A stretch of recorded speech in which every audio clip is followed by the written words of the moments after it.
Jam 2 pagi, ketika semua rumah di gang kecil ini sudah gelap dan dunia seperti berhenti bernafas, terdengar lagi suara itu. Ketukan pelan. 3 kali. Seperti jari kecil yang ragu tapi putus asa. Aku membuka mata perlahan, dan untuk pertama kalinya, malam itu aku memutuskan untuk bangun dan membuka pintu.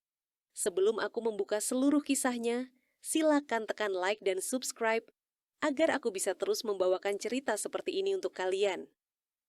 Tulis juga dari daerah mana kamu menonton. Aku selalu penasaran dari mana saja kalian yang mendengar ceritaku malam ini. Aku harus mulai cerita ini dari beberapa minggu yang lalu, ketika aku pertama kali mendengar ketukan itu. Waktu itu aku mengira hanya angin yang membuat vas dekat pintu bergetar. Jam dinding menunjukkan pukul 02.23. Suamiku sudah lama tidur, anakku juga. Rumah terasa sangat hening sampai aku bisa mendengar suara jarum detik berjalan. Ketuk, ketuk, ketuk. Aku duduk di ranjang, memicingkan mata. Suara itu tidak keras, tapi cukup jelas. Seperti seseorang mengetuk dengan ujung kuku. Aku menahan napas. Telingaku kupasang baik-baik. Tidak ada langkah kaki di luar. Tidak ada suara manusia lain. Aku memaksa diri untuk tidak takut. Mungkin cuma kucing. Mungkin angin. Mungkin pintu tetangga. Tapi, suara itu kembali malam berikutnya, dan malam setelah itu, dan berikutnya lagi. Selalu pukul 2 pagi, selalu dengan ritme yang sama. Selalu seperti seseorang yang berusaha tidak membangunkan seluruh rumah, hanya aku. Aku mulai mencatat di ponsel. 02.00, ketukan lagi. 02.02, berhenti. 02.07, samar seperti langkah kecil pergi. Aku bahkan sempat menunggu di balik pintu pada hari kelima. Tapi ketika aku mendekat, suara itu berhenti. Seolah penyebab ketukan itu tahu aku sedang berdiri di sisi lain pintu. Semakin lama, perasaan itu menjadi tidak wajar. Bukan lagi suara benda mati. Ada niat di balik ketukan itu, seperti permintaan atau panggilan. Di siang hari, aku mulai memperhatikan rumah sebelah. Sebuah rumah kecil bercat hijau muda, dihuni oleh seorang ibu muda dan anak laki-lakinya yang berusia sekitar 7 tahun. Anaknya pendiam, sering memakai baju yang sama berhari-hari, dan tidak pernah terlihat bermain di luar. Jika kulihat dari jendela dapur, anak itu sering duduk sendiri di teras rumah, memegang boneka beruang cokelat kecil yang sudah kusam. Ia jarang tersenyum. Jika ia menatapku, matanya seperti lelah, seperti mata orang dewasa yang terbangun terlalu lama dalam kegelapan. Suatu siang aku menyapanya. "Hai nak, namanya siapa?" Ia menunduk, menggigit bibir. "Raffi," jawabnya lirih. Lalu masuk ke rumah sebelum ibunya melihat. Ada bayangan gelap di balik pintu, seseorang. Ibunya? Atau seseorang lain? Aku tidak tahu. Yang jelas, setiap kali mata kami bertemu, ia menutup tirai cepat-cepat. Pada malam ke-12, setelah ketukan pertama, hujan turun deras. Angin membuat genting-genting berderak, dan udara dingin merambat sampai ke tulang. Aku sempat berpikir bahwa suara ketukan itu tidak akan muncul malam itu. Tapi tepat pukul 02.00, di sela hujan dan angin, aku mendengarnya lagi. Ketuk, ketuk, ketuk. Aku berdiri perlahan, tubuhku gemetar. Aku meraih ponsel, menyalakan senter. Setiap langkah ke arah pintu terasa berat, seperti ada tangan tak terlihat menahan bahuku. Semakin dekat aku ke pintu, semakin jelas suara itu. Ketukan kecil, tidak memaksa, tapi sangat menyesakkan. Aku mendekatkan mata ke lubang intip, namun yang kulihat hanya layar hitam, karena hujan membuat kaca buram. Aku menelan ludah. Jari tanganku gemetar ketika menyentuh gagang pintu. Kukunci napas. Kutarik pintu sedikit. Dan di sana, berdiri seorang anak kecil yang seluruh tubuhnya basah kuyup. Bajunya menempel di tubuh kurusnya, rambutnya meneteskan air, dan boneka beruangnya basah seperti baru dicelup ke kolam. Raffi, tetangga sebelah rumah, Ia menatapku dengan mata yang sangat merah, seperti habis menangis terlalu lama. Bu, suaranya hampir hilang, tenggelam dalam suara hujan. Raffi, kenapa? Bisikku. Ia mengangkat bonekanya. Boneka itu sobek di bagian lengan, seolah baru saja ditarik dengan keras oleh seseorang. Bu, ia menggigit bibirnya, menahan getaran suaranya. Boleh, aku masuk. Dan sebelum aku bisa menjawab, kulihat sesuatu di lehernya. Lebam ungu, memanjang, bekas jari orang dewasa. Aku menutup mulutku sendiri. Dunia seperti berhenti. Ada apa, nak? Siapa yang... Namun sebelum Raffi sempat menjawab, terdengar suara dari kejauhan. Suara seseorang memanggil namanya. Keras, marah, dan sangat tidak wajar. Raffi! Anak itu langsung memucat. Ia mundur selangkah. Tubuhnya gemetar hebat. Bu, jangan bilang aku di sini. Please. Aku menatapnya tanpa berkedip. Ada ketakutan yang sangat dalam di matanya. Ketakutan yang tidak boleh kucueki. Aku harus memutuskan. Menutup pintu ini atau mengulurkan tangan. Aku menarik napas dalam-dalam lalu berkata, "Masuk, nak, cepat." Raffi masuk dan aku menutup pintu pelan. Di luar, suara itu semakin mendekat. Aku mengunci pintu secepat mungkin. Suara hujan menabrak genting seperti ribuan jarum kecil. Tapi suara yang paling membuat kulitku merinding adalah langkah kaki di luar.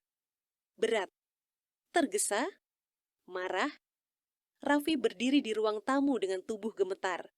Air hujan menetes dari rambut dan bajunya, membentuk genangan kecil di lantai keramik. Boneka beruangnya ia peluk erat-erat, seperti itu satu-satunya hal yang bisa menahan tubuhnya tetap berdiri. Aku merendahkan tubuh, ingin menenangkannya. Raffi, nggak apa-apa. Kamu aman di sini ya? Ada apa? Siapa yang kejar kamu? Tapi sebelum ia menjawab, terdengar suara keras dari luar. Raffi, di mana kamu? Suara itu bukan panggilan mencari anak. Suara itu lebih seperti ancaman. Raffi menutup telinganya. Bu, jangan buka pintunya. Please, jangan bilang aku di sini.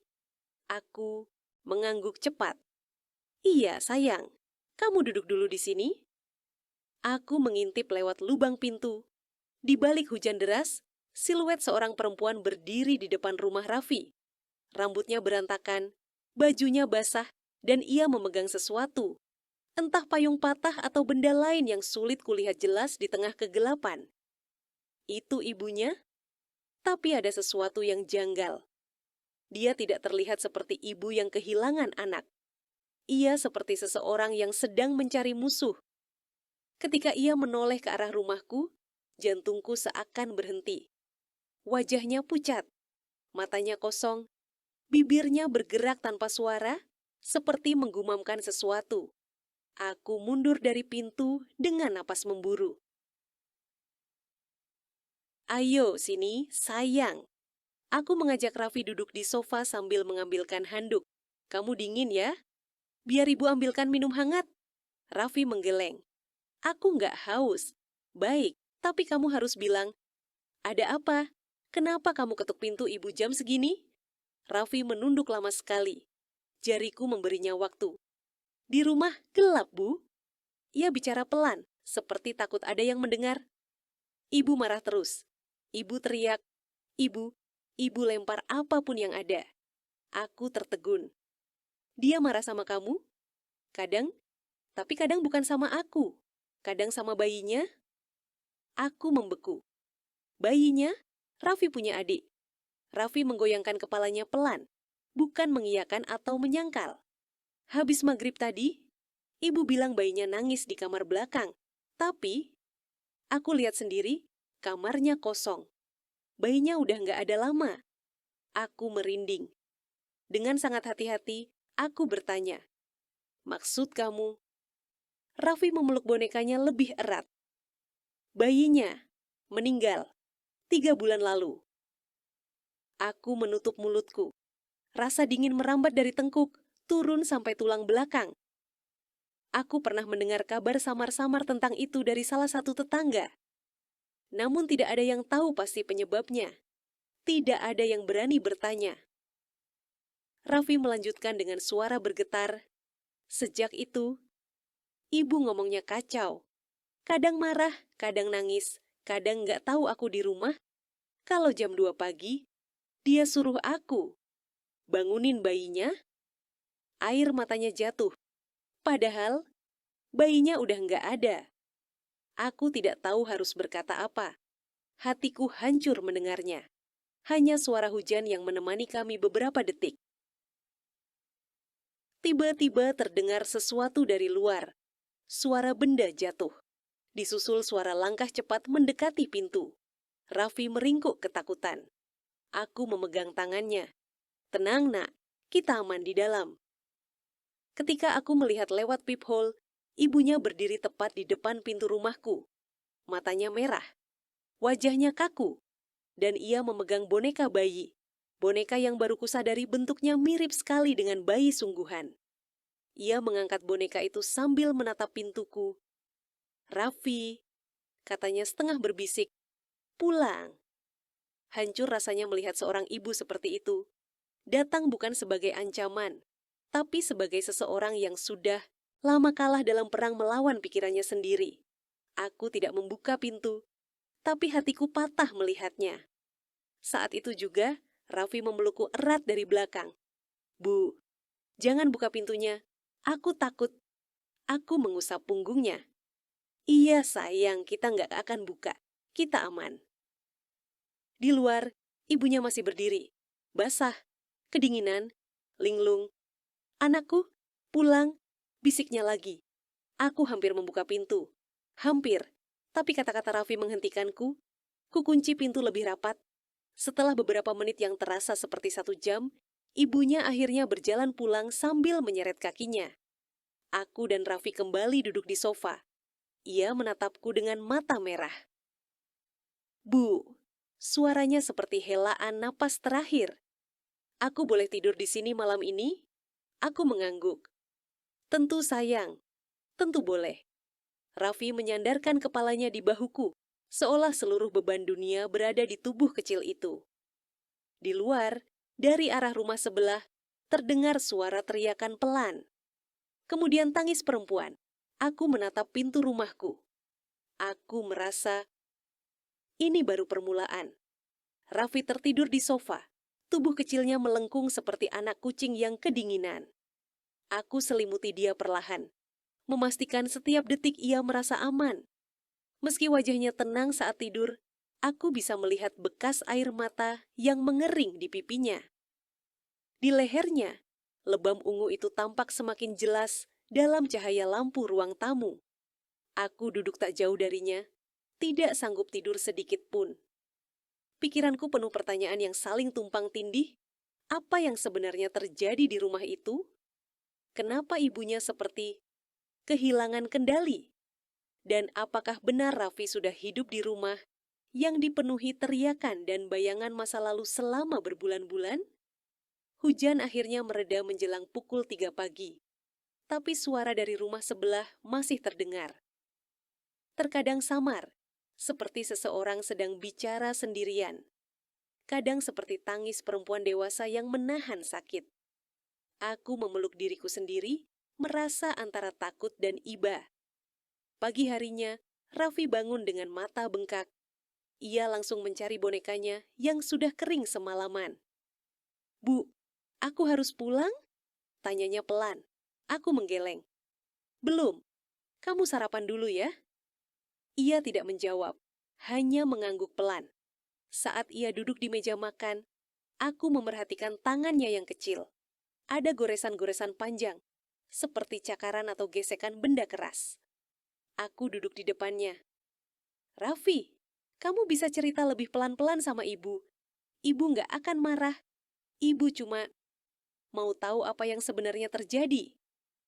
Ia menggigit roti di tangannya, tapi tangannya gemetar. Aku nggak boleh cerita. Kalau aku cerita, ibu nanti marah. Ibu bilang aku anak nakal kalau bilang apa-apa. Aku merasakan hatiku seperti diremas. Kalau kamu cerita ke aku, kataku lembut, ibu kamu nggak akan tahu. Dan ibu janji, kamu aman. Raffi menunduk lama sekali, hampir 1 menit. Lalu ia berkata, suara hampir hilang. Ibu suka lihat bayinya, padahal bayinya nggak ada. Aku diam. Aku biarkan ia melanjutkan tanpa mendesak. Setiap jam 2 pagi, ibu bangunin aku. Ibu bilang, Raffi, adikmu nangis. Bantu ibu. Tapi kalau aku bilang aku capek atau takut, ibu bilang aku anak jahat. Air matanya jatuh lagi. Aku sering dengar ibu ngobrol sama bayinya. Kadang ibu nyanyi, kadang ibu marah, kadang ibu lempar barang. Aku nggak bisa tidur. Aku takut, jadi aku lari keluar dan ketuk pintu rumah ibu. Aku menutup mulut. Ketakutan itu bukan ketakutan anak nakal.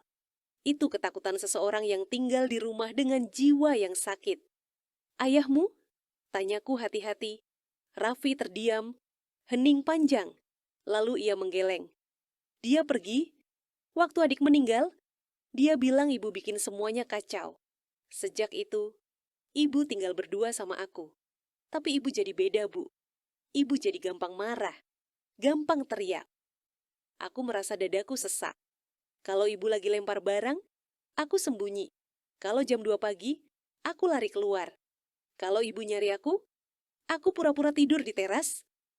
Ia memandangku, matanya yang kecil terlihat seperti laut yang penuh beban. Aku cuma, mau ibu nggak marah lagi? Aku memegang tangannya. Sayang, kamu nggak salah apa-apa, kamu cuma anak kecil. Raffi menangis lagi. Aku biarkan. Setelah mengantar sarapan Raffi, aku keluar untuk melihat rumah sebelah. Tirainya tertutup semua. Tidak ada suara. Tidak ada bayangan. Tetangga yang lewat melihatku menatap rumah itu. Bu, semalam ribut lagi ya? Katanya setengah berbisik. Aku mengangguk. Iya, keras sekali. Tetangga itu mendesah panjang. Kasian sebenarnya. Ibunya sakit. Ada yang bilang depresi berat sejak anak keduanya meninggal. Ada yang bilang kondisi mentalnya naik turun. Tapi dia sendirian, nggak ada keluarga. Suaminya pergi, anaknya cuma Raffi. Aku tertegun, tidak ada yang bantu. Tetangga itu menggeleng. Sudah pernah dibawa ke puskesmas, tapi dia tolak terapi. Dia bilang dia baik-baik saja. Lalu tetangga itu mendekat sedikit. Tapi, Bu, Raffi sering tampak biru-biru. Ibu jangan bilang dari saya, tapi saya takut anak itu kenapa-kenapa suatu hari. Nadiku berdetak lebih cepat. Aku kembali masuk rumah. Raffi sedang duduk sambil bermain bonekanya, tapi tatapannya kosong. Raffi, panggilku lembut. Boleh ibu tanya sesuatu lagi? Ia menoleh.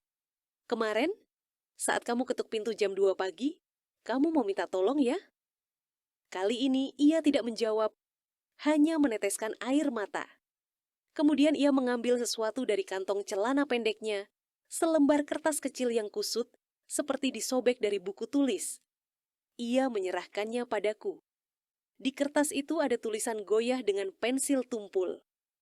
Aku takut tidur di rumah, ibu suka teriak, aku mau tempat aman. Tulisan seorang anak kecil. Tulisan seseorang yang sudah terlalu lama ketakutan. Aku memeluk Raffi tanpa berkata apa-apa. Ia memeluk balik, tubuhnya kecil dan gemetar. Sore hari, ketika matahari hampir tenggelam, aku mendengar suara dari rumah sebelah. Suara piring jatuh, disusul suara perempuan menangis. Aku mengintip dari jendela.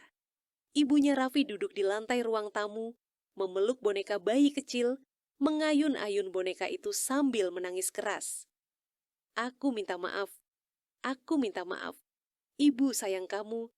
Please jangan tinggalin ibu. Tangisnya seperti suara seseorang yang sedang tenggelam. Aku ingin masuk. Aku ingin membantu. Tapi aku tahu, ini lebih besar dari yang bisa kulakukan sendiri. Aku memandang Raffi yang berdiri di sampingku. Ia menatap ibunya dari kejauhan, wajahnya campuran takut dan rindu. Bu, Suaranya kecil. Ibu sebenarnya sayang aku? Aku menatapnya. Nak, ibumu sedang sakit. Kalau orang sakit, kadang mereka melakukan hal yang bahkan mereka sendiri nggak bisa jelaskan. Raffi menunduk. Tapi aku takut. Aku memeluknya lagi. Aku tahu, kamu tidak sendirian. Aku menatap ke rumah sebelah.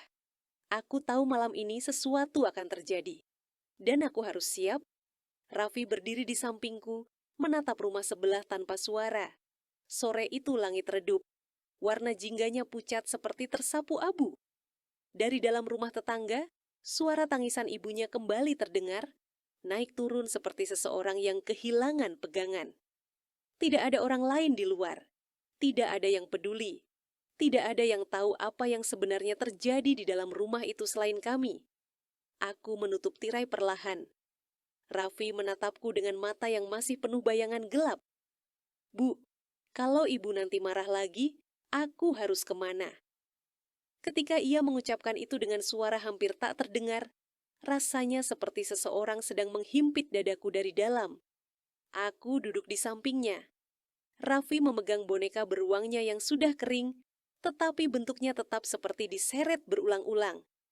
Ia mengusap kepalanya pelan, mungkin kebiasaan ketika ia takut. Raffi, boleh ibu tahu satu hal? Ia mengangkat wajah. Selama ini kamu ketuk pintu rumah ibu jam 2 pagi, kamu ingin apa? Raffi menelan ludah. Ia butuh beberapa detik sebelum menjawab. Kadang aku cuma mau tidur di tempat yang terang. Jawabannya sederhana, tetapi rasanya seperti hantaman. Raffi melanjutkan. Kalau jam 2 pagi ibu biasanya bangunin aku. Dia bilang adikku nangis. Dia bilang aku harus bantu jagain. Tapi kamar itu kosong. Bayinya udah diem. Udah lama. Tapi ibu kayak tidak tahu. Aku hanya bisa diam mendengarnya. Dan kalau aku bilang aku capek, ibu marah. Kadang lempar sapu. Kadang tarik aku ke kamar belakang. Makanya aku lari ke pintu ibu. Soalnya di rumah ibu selalu ada lampu dapur yang nyala. Lampu dapur. Hanya itu yang membuat seorang anak kecil berlari di tengah malam sambil gemetar. Malam itu, ketika ibunya berdiri di depan rumahku sambil membawa boneka bayi, bayangan itu muncul lagi di kepalaku. Perempuan itu berdiri di tengah hujan, rambut berantakan, mata kosong, memanggil nama Raffi sambil menggoyang boneka. Seperti sedang memohon pada seseorang yang tidak lagi ada. Raffi memeluk bonekanya lebih erat. Aku takut kalau aku tidur, ibu bangunin aku lagi. Jam 2 pagi itu selalu waktu yang menakutkan. Aku merinding. Jam 2 pagi, waktu di mana rumah menjadi paling sepi dan suara paling kecil terdengar paling keras. Aku mencoba bicara dengan hati-hati. Raffi, ibu kamu tidak jahat. Ibu kamu sedang sakit. Bukan sakit badan, tapi sakit hati dan pikirannya. Raffi mengangguk kecil. Tapi aku tetap takut. Aku mengusap kepalanya. Kamu tidak salah. Tidak ada anak yang salah karena ingin tidur dengan tenang. Tidak ada anak yang salah karena ingin rumahnya aman. Raffi mengelus bonekanya, lalu menatapku. Bu, aku pernah minta tolong ke orang lain. Ia berkata pelan, seperti tidak yakin boleh cerita. Tapi mereka cuma bilang suruh sabar. Mereka bilang aku anak kuat, tapi aku capek jadi anak kuat. Aku menutup mata sejenak. Tidak ada anak yang seharusnya bicara seperti itu pada usia 7 tahun. Aku menarik napas panjang. Raffi, mulai hari ini, kamu tidak sendirian. Ia mengangguk, tapi wajahnya tetap ketakutan. Saat aku menatap jam dinding, jarumnya menunjukkan pukul 6 sore. Dan dari arah rumah sebelah terdengar bunyi lain. Bukan tangis, bukan suara pecahan, tapi suara pintu dibanting. Raffi langsung mengecilkan tubuhnya. Ibu pulang. Aku melirik lewat jendela. Benar, ibunya Raffi baru kembali dari luar. Rambutnya berantakan, langkahnya tidak teratur, ekspresinya gelap. Ia membawa kantong plastik besar, entah berisi apa. Ia menendang sandal tanpa melihat ke arah mana. Lalu ia berhenti. Di depan rumahnya, ia menatap lurus ke arah rumahku. Jantungku berhenti sepersekian detik. Keheningan antara kami terasa seperti tali yang ditarik perlahan.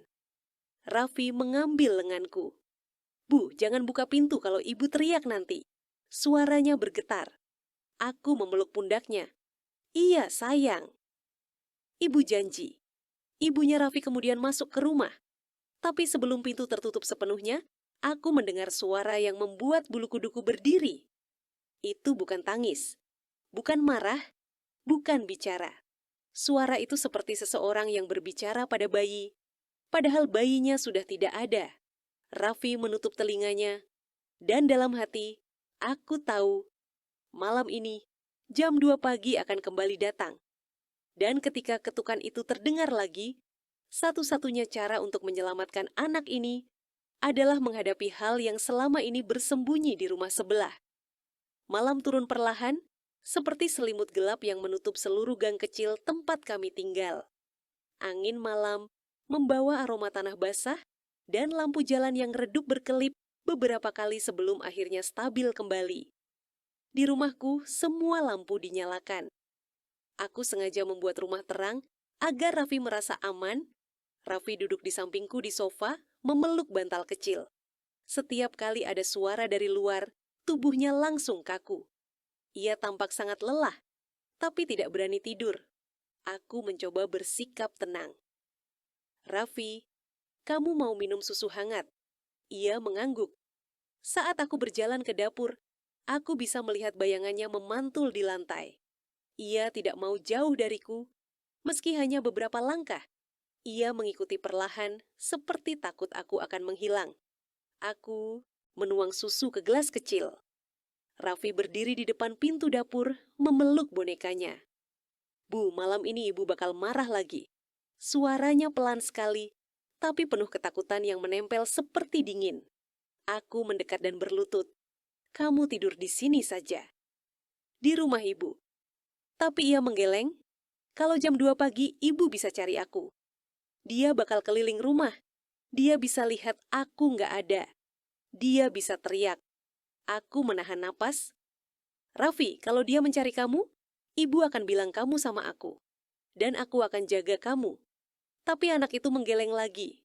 "Bu, ibu bukan takut sama aku hilang. Ibu takut sama bayinya hilang." Aku merinding. Perlahan, Raffi melanjutkan. "Kalau ibu lagi marah atau nangis, ibu bilang bayinya disembunyikan sama orang jahat. Ibu takut bayi itu dibawa kabur. Dan kalau ibu tidak bisa cari bayinya, dia mulai bilang hal-hal yang menakutkan." Anak itu menggigit bibir, lalu berkata dengan suara yang hampir pecah.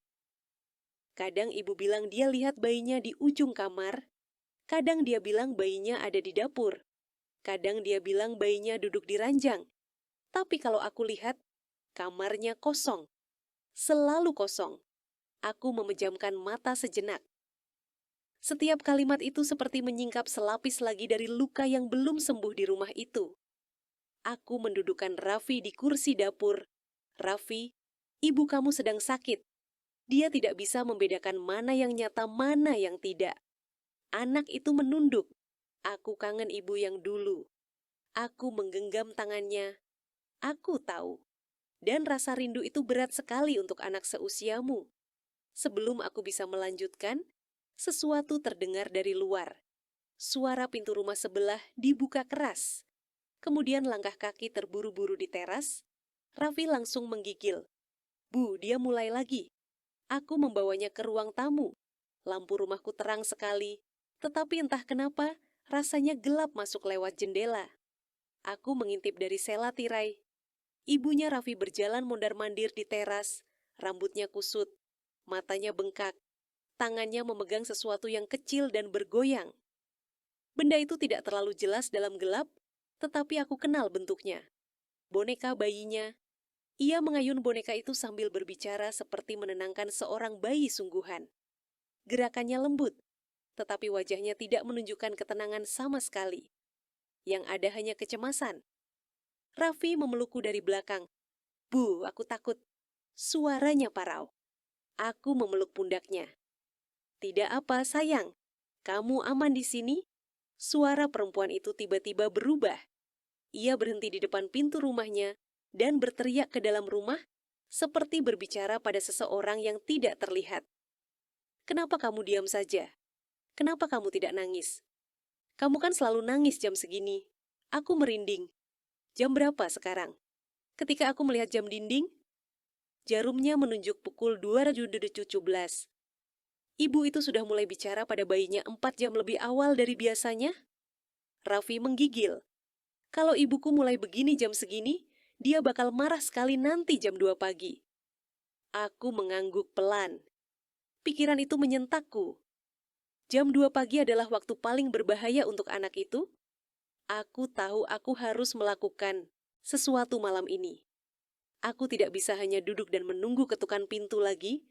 Aku mengangkat ponsel. Menimbang. Kalau aku lapor sekarang, polisi bisa datang. Tapi bagaimana jika ibunya makin panik dan justru mencari Raffi? Raffi memegang tanganku. "Bu, jangan lapor polisi dulu. Nanti ibu makin marah." Aku menatap matanya yang basah. Anak itu tidak takut polisi. Anak itu takut ibunya sendiri terluka. Aku menghela napas, menahan dorongan untuk langsung menekan nomor darurat. Untuk sekarang, aku harus menunggu, mengamati, menjaga Raffi. Tetapi satu hal sangat jelas bagiku. Malam ini, ketika jam 2 pagi, datang. Ketukan itu hampir pasti akan kembali. Dan kali ini aku harus siap. Tidak bisa hanya membiarkan Raffi mengetuk pintu dengan wajah penuh luka. Aku menatap jendela, melihat siluet ibunya yang masih berdiri di teras sambil menepuk boneka itu dengan gerakan aneh. Dan dengan napas yang tertahan, aku tahu. Ini bukan lagi masalah ketukan pintu, ini adalah jeritan seseorang yang butuh pertolongan. Termasuk anak kecil ini, termasuk ibunya. Mungkin bahkan seluruh rumah itu. Aku tidak tidur sama sekali malam itu. Setiap jam terasa panjang, seperti ditarik oleh sesuatu yang tidak terlihat. Raffi tertidur di sampingku di sofa, tetapi tidurnya gelisah. Sesekali ia mengigau kecil, menyebut nama ibunya, dan memeluk boneka beruangnya lebih kuat. Aku memandangi jam dinding, pukul 06.06. Hanya 24 menit menuju jam yang paling ditakuti Raffi. Jam 2 pagi. Aku merapatkan selimut ke tubuhnya, lalu berdiri perlahan untuk melihat keluar lewat tirai ruang tamu. Rumah sebelah gelap. Tidak ada suara. Tidak ada bayangan. Seperti rumah yang tidak berpenghuni, tapi aku tahu itu tidak benar. Aku ingat jelas suara ibunya Raffi yang bicara pada boneka bayinya beberapa jam sebelumnya. Tangisannya, teriakannya, ayunan boneka itu seolah ia menggendong anak sungguhan. Pikiran itu membuat bulu kuduku berdiri lagi. Pukul selenanum mapis 1. Aku duduk kembali di samping Raffi. Tanganku menggenggam ponsel. Sebagian dari diriku ingin menekan nomor darurat sekarang juga. Sebagian lagi takut langkah itu justru membuat keadaan semakin memburuk. Aku menghela napas panjang. Kalau malam ini ada apa-apa, aku bisa langsung telepon polisi. Tapi aku juga harus siap. Kalau ibunya mengetuk pintu, atau mencoba mencari Raffi di rumahku. Pukul 00.53. Raffi mulai menggeliat kecil. Ia membuka mata perlahan. "Bu, sudah dekat jamnya ya?" Aku mengangguk. Ia duduk, memeluk lututnya. "Bu, kalau ibu nanti teriak, boleh aku sembunyi di kamar mandi?" Aku langsung memeluknya. "Kamu di sini saja, sayang. Sama ibu. Kamu aman." Ia mengangguk, tetapi tubuhnya menggigil. Pukul 00.59. Aku menahan napas. Hening, sangat hening. Raffi memegang lenganku begitu erat sampai jariku terasa sakit. Kemudian terjadi. Ketuk, ketuk, ketuk. Raffi menutup mulutnya, menahan jerit kecil. Matanya membesar seperti selalu terjadi setiap malam. Aku berdiri perlahan, mendekati pintu. Suara ketukannya pelan, ragu, tetapi pada saat yang sama, memohon. Raffi mendekatkanku dan berbisik, "Bu, jangan buka pintunya. Tolong, jangan buka pintunya." Aku mengangguk. Aku mengintip lewat peephole. Dan seluruh tubuhku membeku, bukan Raffi. Ibunya Raffi berdiri di depan pintu rumahku. Kepalanya miring sedikit.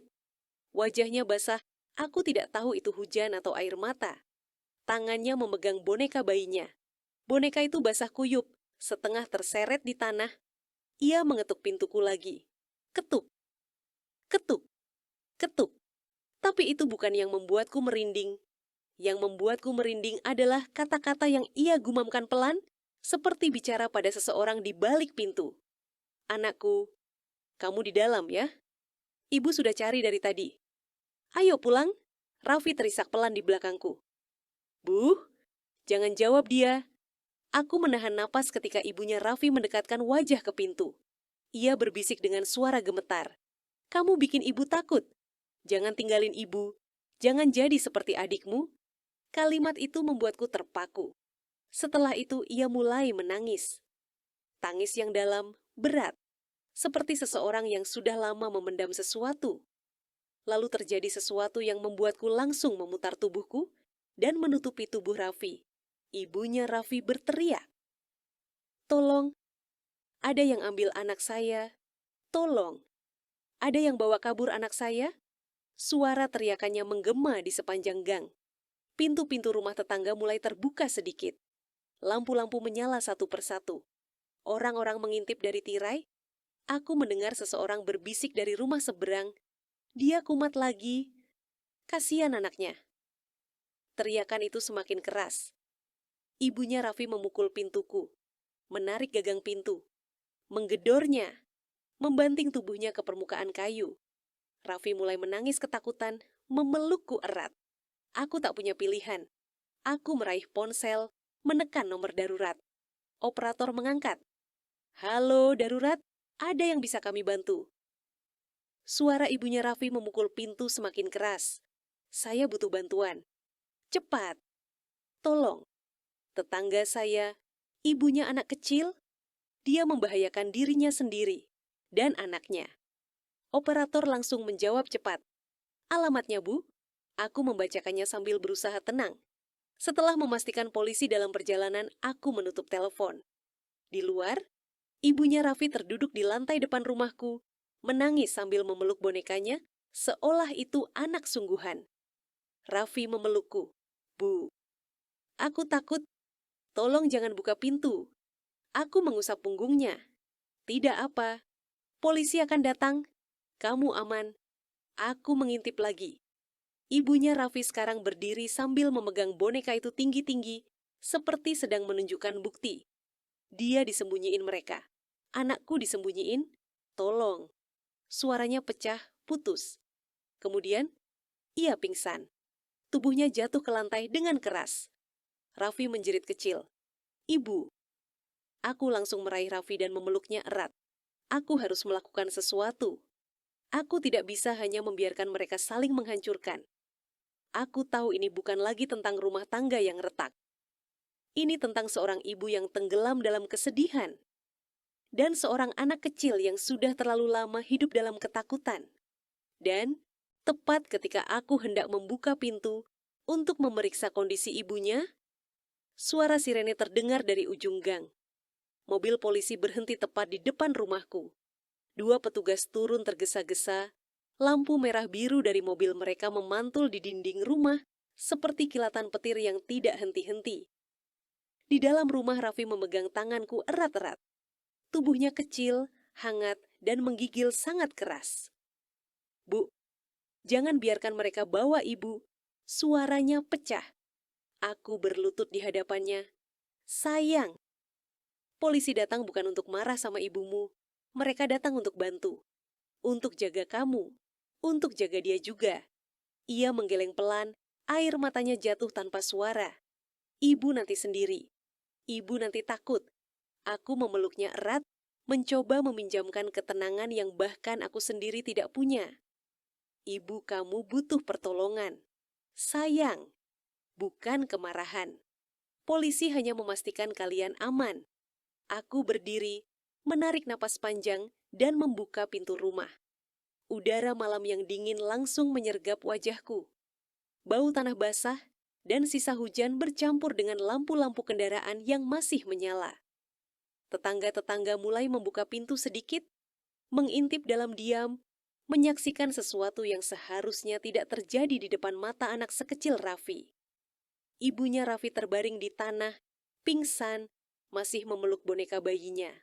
Rambutnya basah, wajahnya pucat, bibirnya gemetar seperti seseorang yang sudah menjerit terlalu banyak. Salah satu polisi berlutut di sampingnya. "Bu, bisa dengar saya? Bu?" Tidak ada jawaban, hanya nafasnya yang terengah. Seorang perawat dari ambulans yang tiba tak lama kemudian ikut memeriksa kondisinya. Sepertinya dia kelelahan berat, mentalnya drop. "Kita harus bawa ke rumah sakit." Seorang polisi lain menoleh padaku. "Bu, apakah Anda yang hubungi kami?" Aku mengangguk. "Iya, saya takut dia membahayakan dirinya sendiri dan anaknya." Polisi itu menatapku dengan mata yang lembut. "Terima kasih. Ini jauh lebih baik daripada membiarkan situasinya memburuk." Aku menelan ludah sambil menunduk. Hanya itu yang bisa saya lakukan. Ambulans mulai mengevakuasi ibunya Raffi. Mereka membaringkannya di atas brangkar dan menutup tubuhnya dengan selimut tipis. Namun saat mereka hendak mendorongnya masuk ke dalam ambulans, matanya tiba-tiba terbuka sedikit. Ia melihat sekeliling dengan bingung. Kemudian matanya berhenti pada Raffi. Raffi yang berdiri di ambang pintu rumahku langsung menahan napas. Matanya membesar, tubuhnya kaku. Ibu itu mengangkat tangan lemah lembut. "Raffi," suara itu bukan marah, bukan teriak, melainkan rindu. Raffi meraih tanganku. "Bu, aku boleh bilang kalau aku sayang sama ibu." Aku menunduk padanya. "Tentu boleh, sayang." Ia berjalan perlahan ke arah ibunya yang terbaring. Semua orang terdiam. Raffi berdiri di samping brangkar, tangannya kecil tapi kuat. "Ibu, jangan takut, aku di sini." Ibunya menangis pelan. "Maafkan ibu. Ibu capek. Ibu bingung. Ibu cuma takut kehilangan kamu lagi." Raffi mengangguk, air matanya jatuh ke tangan ibunya. "Aku tidak hilang, Bu. Aku di sini." Perawat memberi isyarat lembut agar mereka segera berpisah. "Ibu harus dibawa sekarang. Dia butuh perawatan." Raffi mengangguk. Ia mencium tangan ibunya perlahan. Dan dokter mendorong brangkar masuk ke ambulans. Pintu ambulans menutup. Sirene terdengar pelan sebelum kendaraan itu melaju pergi, membawa seorang ibu yang patah dan pecah, tapi mungkin masih bisa disatukan kembali dengan bantuan. Aku menatap Raffi.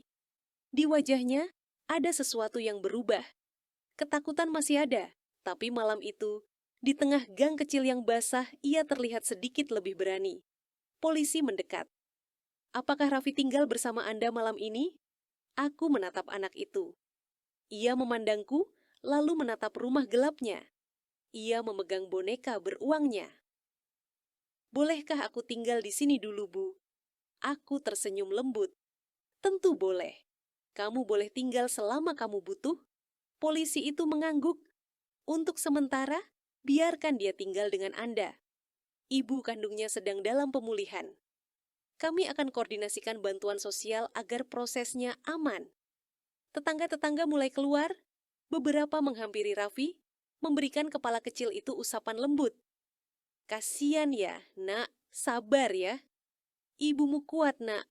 Ibu kamu akan sembuh." Aku memeluk bahunya dan mengantar dia masuk ke rumah. Malam itu setelah semuanya hening, Raffi duduk di atas kasur tamu dan menatap lampu tidur yang redup. "Bu, aku boleh tanya sesuatu?" "Tentu boleh, sayang." "Kenapa ibu marah-marah?" Padahal aku nggak salah apa-apa. Suaranya patah. Aku duduk di sampingnya. Kadang, orang dewasa juga tidak tahu cara bilang mereka capek atau sedih. Jadi yang keluar, cuman marah. Raffi menatap selimutnya. "Kalau nanti ibu sembuh, aku boleh pulang." Aku tersenyum lembut. "Tentu boleh. Dan ketika itu terjadi, kamu juga harus bilang kalau kamu butuh didengar. Supaya ibumu tahu kamu bukan anak kuat terus. Kamu juga masih kecil." Raffi mengangguk perlahan. Untuk pertama kalinya malam itu, ia terlihat lega. Aku menutup lampu. Raffi menatapku sekali lagi. Bu, terima kasih mau buka pintu malam itu. Kalimat itu membuat tenggorokan sakit menahan tangis. Aku mengusap kepalanya. Pintu ini akan selalu terbuka untuk kamu. Raffi akhirnya tertidur. Napasnya tenang. Di luar, angin malam terdengar lebih lembut dari biasanya.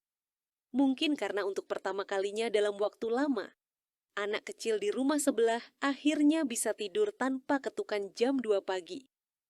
Dan aku tahu satu hal, kadang yang mengetuk pintu bukan hantu atau ancaman. Kadang, itu hanyalah seorang anak yang sudah terlalu lama menunggu tempat aman.